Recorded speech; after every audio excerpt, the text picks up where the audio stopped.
One of the very beautiful concepts of yoga, as given to us by Maharishi Patanjali, is the concept of prajna. Prajna implies a transcendental wisdom, a wisdom that is far removed from all of our human failings. It is far removed from the ego.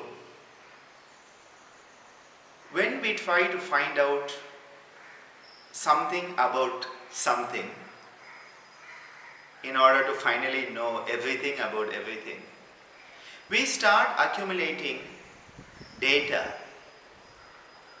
We accumulate information, bits and pieces of information. We consolidate this information and the data that we get from different sources, both externalized and internalized, and we start to attain to a state of knowledge that can be called vidya.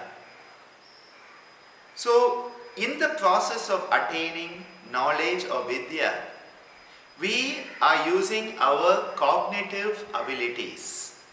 And these cognitive abilities are directed by that sense of me, mine, which is the ahankara or the asmita, that sense of a separate identity.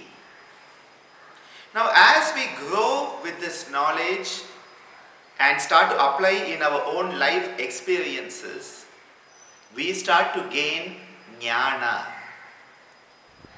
Jnana is wisdom, as in the Ajna Chakra, that center that goes beyond the mere knowledge that we get from different sources, and we start to tune into something higher, something more inner. You could call it the voice of the conscience. You could call it the intuitive understanding of life. That becomes jnana, where still there is a bit of ego still there. The ahankara is still there. But then, when we start to elevate our consciousness, we start to dig deeper and deeper within our own self, that microcosm that mirrors the macrocosm. We start to attain to a state of prajna. In fact, Maharishi Patanjali says there is a prajna loka. There is a plane of existence where that prajna can be tapped into. We can tap into that cosmic wisdom source. Just as we connect to the internet from our computers using a broadband line, well, we can connect to that source of prajna. But what is the price we need to pay? If you want an internet connection, you have to pay something. When you want that connection to prajna loka, the price we need to pay is to give up that sense of me, mine, that sense of possessiveness, that egoism, that sense of I want it and this is mine and I will not give it to anyone. That needs to be given up.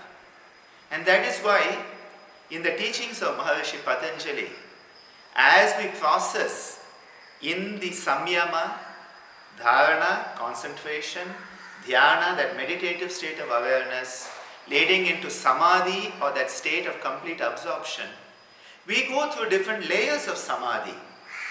We have the savitarka samadhi, nirvitarka samadhi. This is based on gross thought, externalized thought. We have the savichara, nirvichara, based on the subtle experiences that are within us, going into the sasmita and sananda samadhi, that are the deeper layers, all the way up to the linga matra, that part of the universe that is still marked, and then going all the way up to the alingani, the unmarked part of the universe. At that point, we are going to the maximum we can in our own shell, our own identity. That part which says, this is me. You could say even up to our Anandamaya Kosha. But at that one point where we can go beyond the I, and we can go into that we.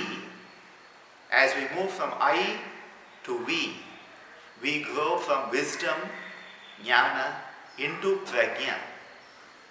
We can say this is the cosmic record, the Akashic record, of which Lord Ganesha is said to be the keeper.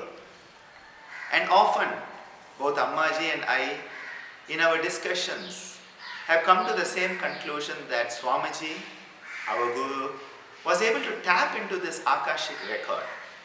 And as Patanjali says, you are then clothed in that beautiful prajna. Ridhambara tattva prajna, he says in the Yoga Sutras, in the Samadhi Pada. Ridhambara, you are clothed in the Ritu, the rhythm of the universe, that absolute reality. And at that point, the wisdom you attain to is that prajna, transpersonal wisdom, transcendental wisdom. And we must remember that as long as the I is there, even the word illness, ILLNESS, becomes wellness when the I is replaced with we. And this moving from the individuality to our innate universality is the journey of yoga. And we start gathering these bits and pieces of information.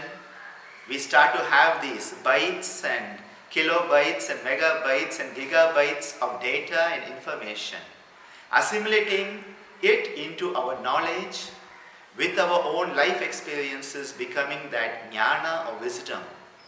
And when we can go beyond our own limited individuality, we start to tune into, tap into that beautiful prajna loka where we know all that is to be known. A beautiful state of being, definitely a state of being that is very much worth, more than worth, giving up our ego for. May we all attain to that prajna loka.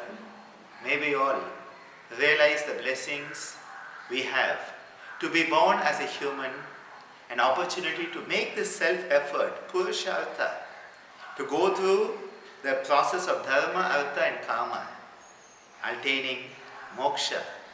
And as Swamiji so beautifully told us, health and happiness are your birthright.